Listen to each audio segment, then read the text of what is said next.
warahmatullahi wabarakatuh. Waalaikumsalam. Salam sejahtera untuk kita semua. Om Swastiastu, Namo Buddhaya, salam kebajikan. Bismillahirrahmanirrahim. Wala haula wala quwwata illa billah. Billahi anta maksudi waridho kematubi. Jumpa lagi dengan channel Teguh Marifat dalam pembahasan metodologi agama perspektif tasawuf eksakta ilmiah wa amaliyah tambahannya. Masih membahas seri ngaji kitab Qadim atau edisi ngaji kitab Qadim yang sekarang sudah pada sesi ke-7 ya. Sudah ke-6, dimana yang ke-6 kemarin kita sudah membahas bahwa hubungan antara Al-Quran Qadim dan Al-Quran Mushaf, bahwa Al-Quran Qadim itu adalah apa kemarin ya, Al-Quran Qadim adalah kitab kesadaran ya, perjalanan peristiwa ya. Kemarin kita membahas tentang peristiwa ya, akhirnya jadinya apa itu Al-Quran tentang kejadian atau peristiwa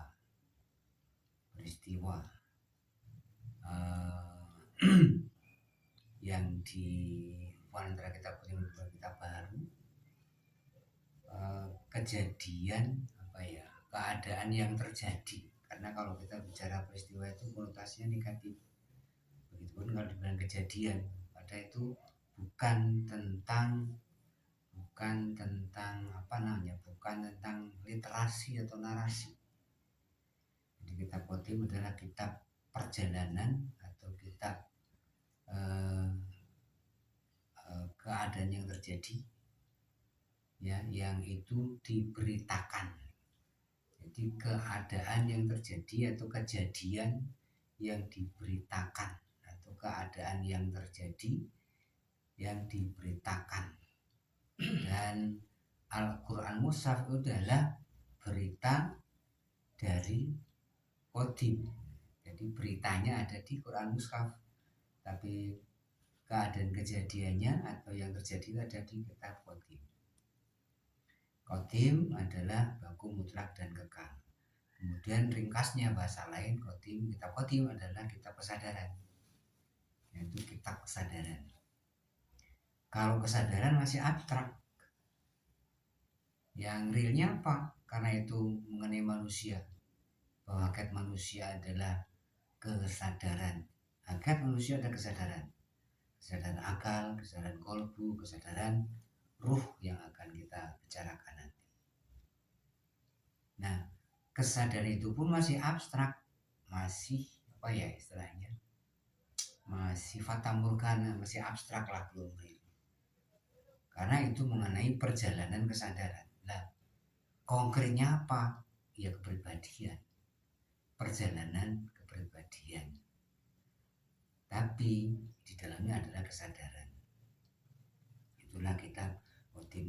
Perjalanan kesadaran yang zahiriyahnya itu untuk kepribadian, itulah hakikat sejatinya yang dimaksud, yang dikandung menjadi merupakan kitab Qadim, yang itu diberitakan, beritanya ada di kitab Mushaf.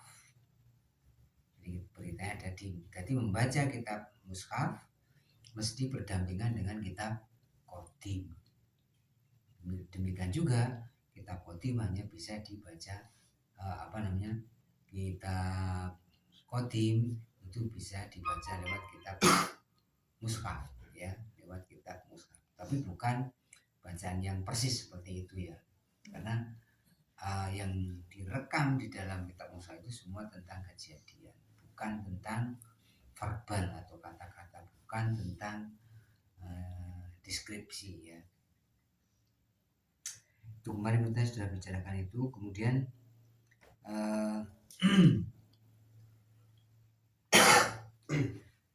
kitab Qadim pada edisi ke-7 ini, kitab Qadim adalah perjalanan kesadaran Qadim, orang per orang.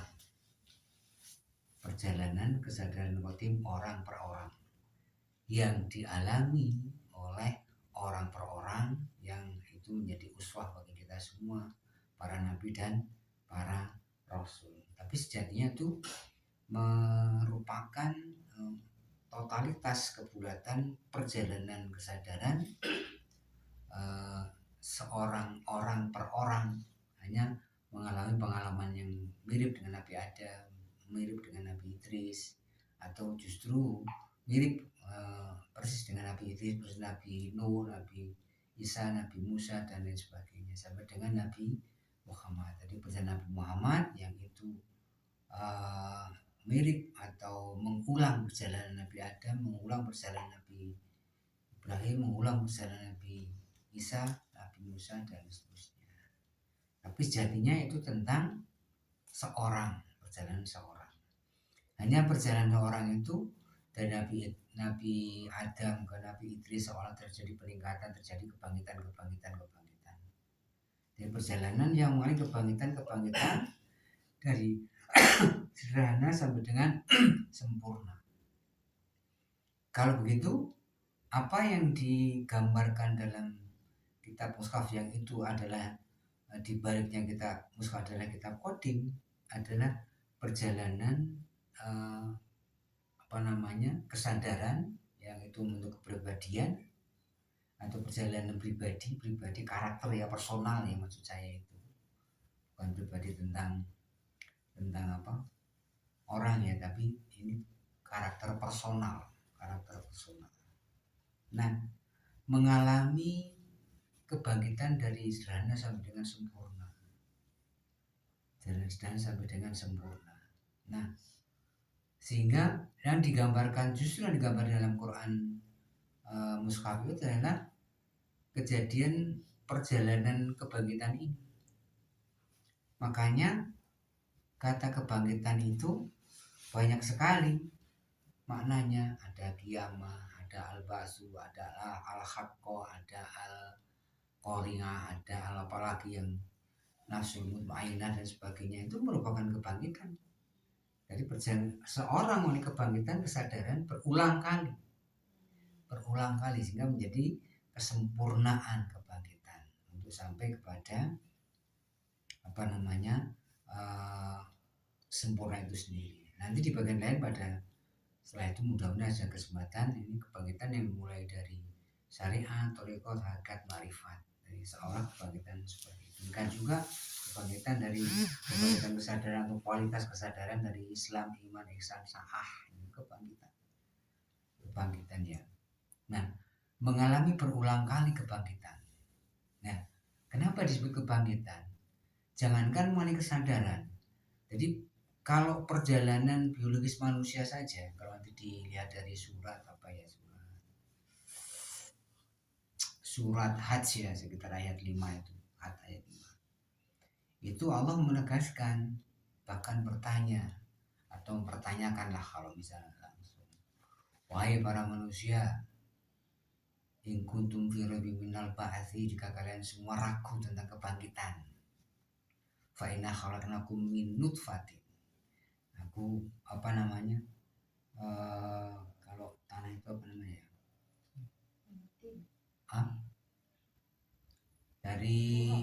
Dari turab, sorry. Fa inna khalaqnakum min turab, dari tanah. Aku ciptakan kalian dari tanah. Tsumma khalaqnakum min nutfah, dari tanah menjadi nutfah. Ini bahasa kedokteran ya, nutfah itu perpaduan antara sperma dan ovum, atau sperma atau ovum. Dan berpadu nutfah itu menjadi tsumma khalaqnakum min alaqah, jadi berpadu. Dari dua menjadi berpadu, itu juga kebangkitan. Dari alaqah menjadi mudghah, jadi gumpal daging. Nanti ada daging yang berbentuk, ada daging tidak berbentuk. Kalau daging berbentuk ya nanti menjadi tulang, tidak berbentuk ya seperti daging biasa itu.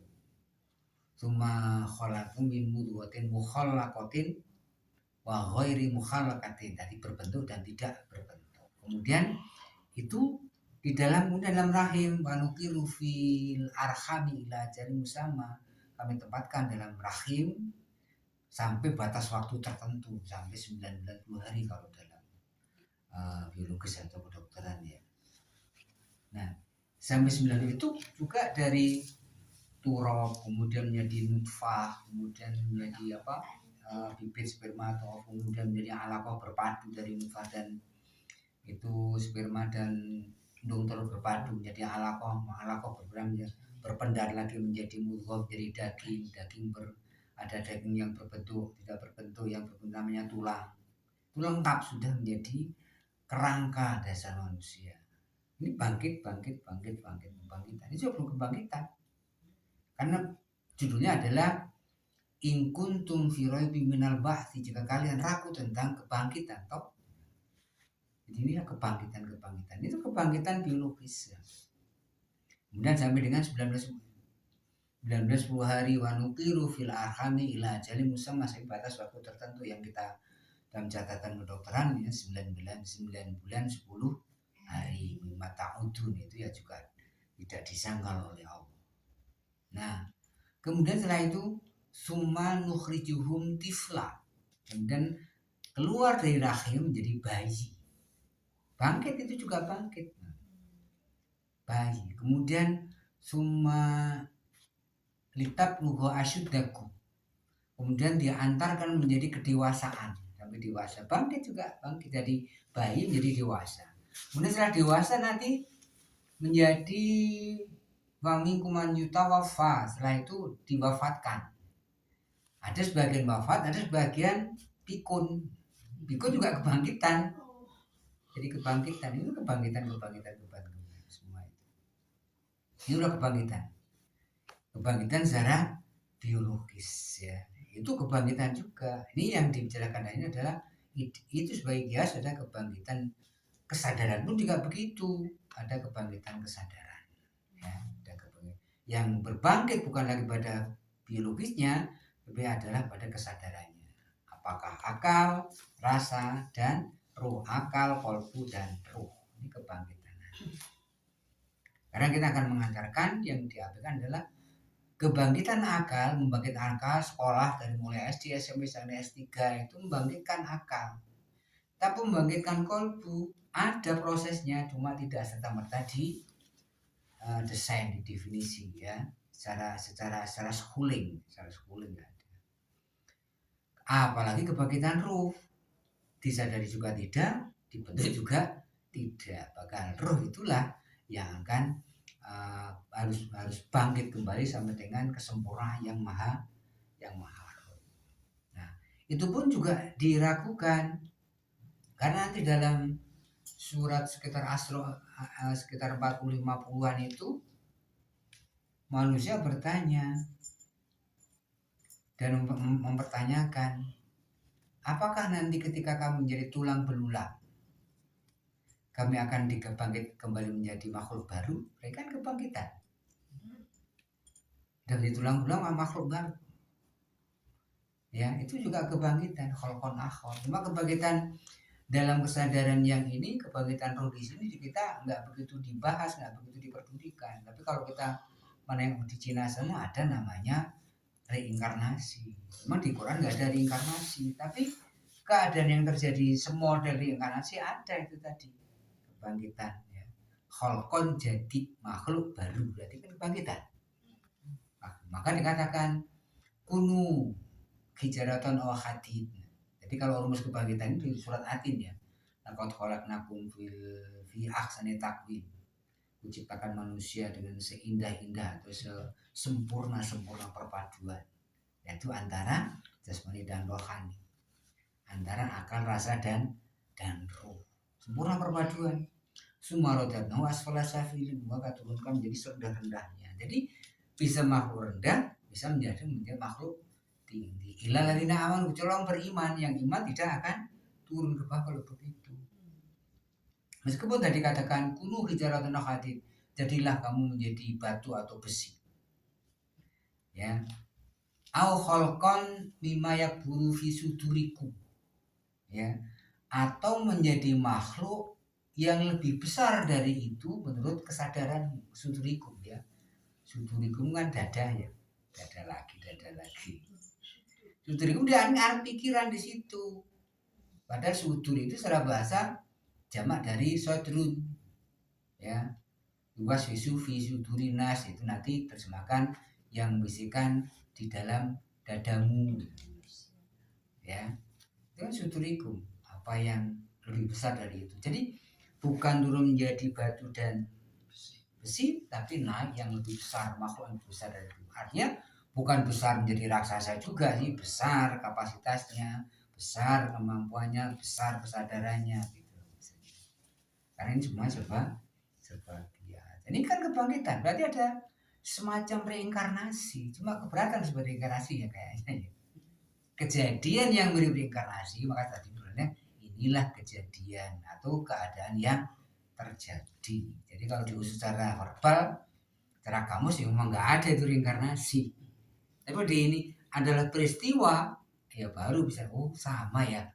Bahasa reinkarnasi di sini apa namanya?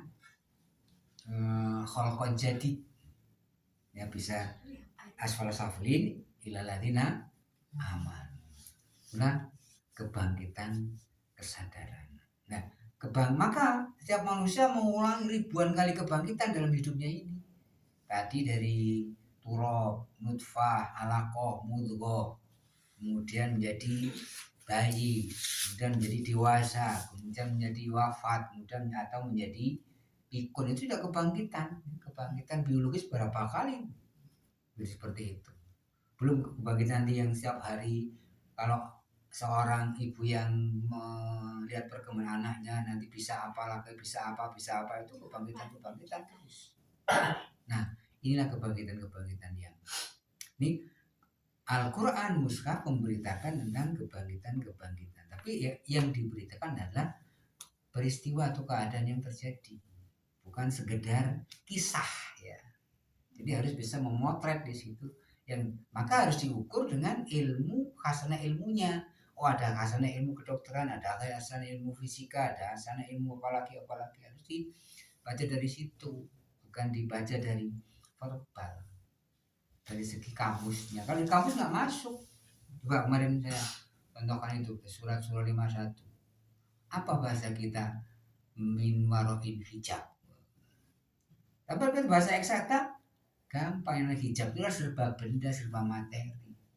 Ada sebuah zat yang dibalik materi itu, ada sebuah energi namanya. Karena benda ini di dalamnya adalah energi, benda molekul, atom, partikel, baru di situ ada energi yang full, semuanya ada energi. Berarti ada energi dong di balik benda ini. Inilah yang sekarang hijab.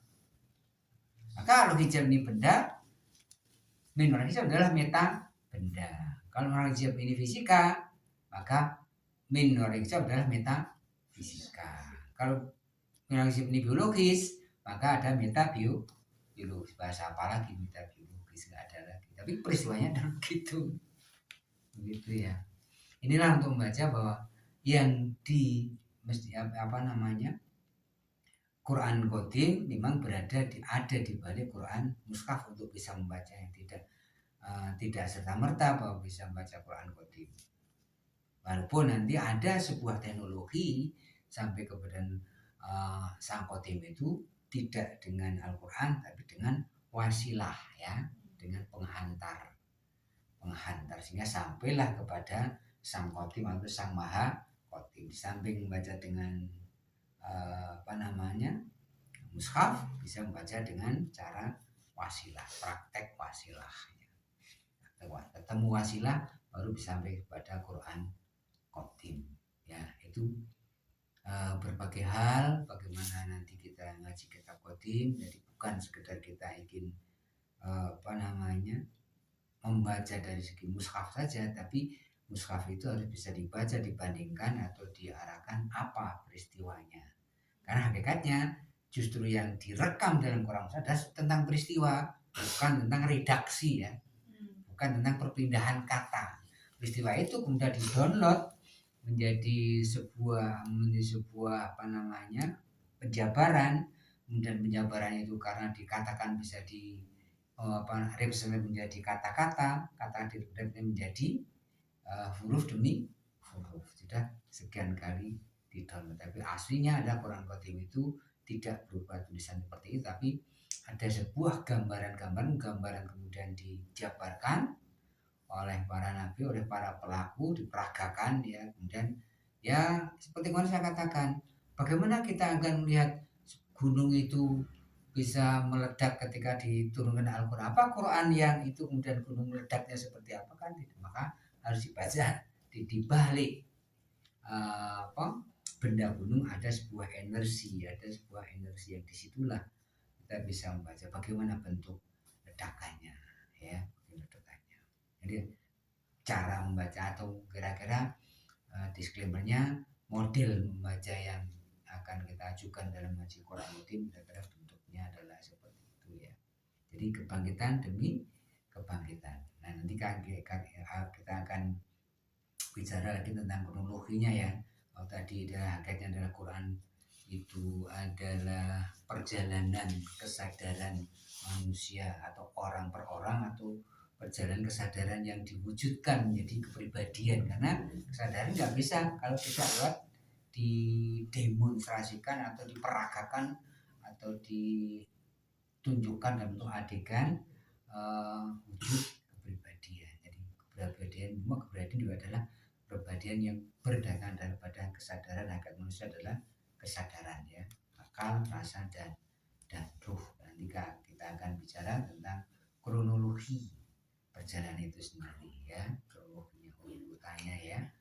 Yang kemarin walaupun namanya sudah ada kurikulumnya Islam, Iman, Ihsan, Saat, ternyata di khasanah bahasa ini juga ada model kronologinya itu. Apakah dari syariat, hakikat syariat atau hakikat marifat dan seperti itu, ini kita akan bahas pada sesi berikutnya untuk menjadi penasaran saja. Karena ternyata setelah mengalami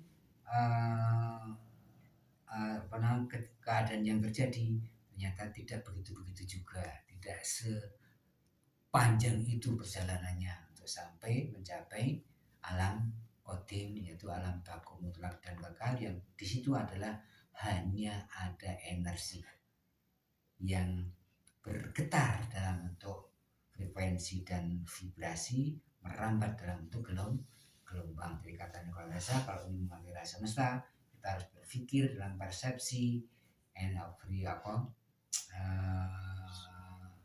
vibrasi, frekuensi, vibrasi, energi ya.